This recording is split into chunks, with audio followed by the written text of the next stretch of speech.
Good morning.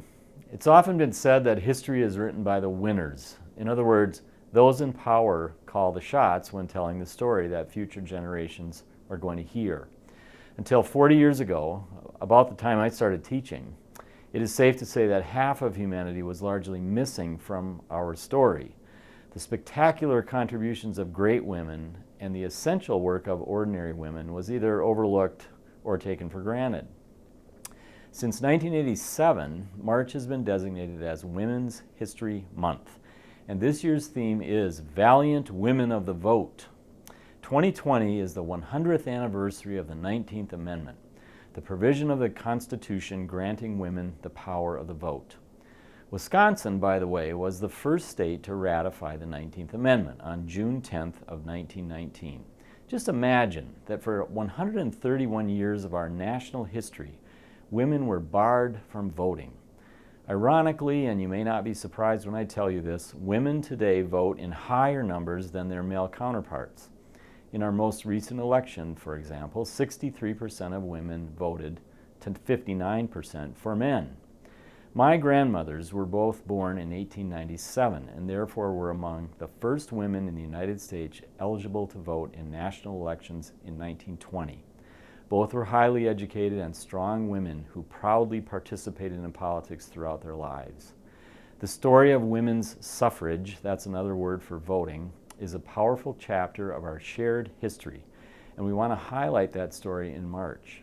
In the weeks ahead, you will hear from several of your teachers concerning that story.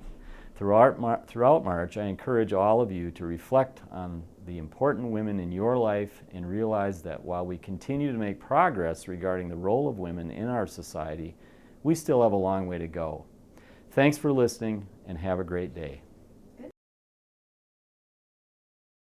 Please stand for the pledge. I pledge allegiance to the flag of the United States of America and to the republic for which it stands, one nation, under God, indivisible, with liberty and justice for all. Good morning, Tigers. It's Friday, March 6th. It's also an A-Day. Tonight we've got two events for you. First, satisfy your Seuss addiction with Seussical. Blackbird Falls High School is proud to present Seussical the Musical tonight and tomorrow night at 7 and Sunday at 2 in the London Theater. Tickets are $5 for students and $8 for adults. There's also basketball action. The boys team plays a second-round game tonight against West Salem in West Salem. Tickets are $5 even for students. Good luck, guys. Let's completely change the subject. Have you registered yet? All students should be entering their course selections in their Skyward account. All computer selections need to be completed by next Wednesday.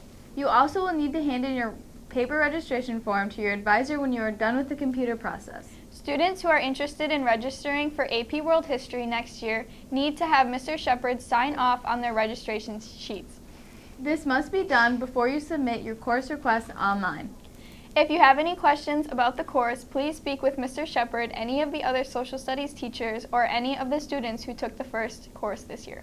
Mr. Shepard would like to remind next year's juniors and seniors that after next year, this course will only be offered to sophomores. If you are looking for another chance to challenge yourself and possibly obtain college credit, this is your last chance.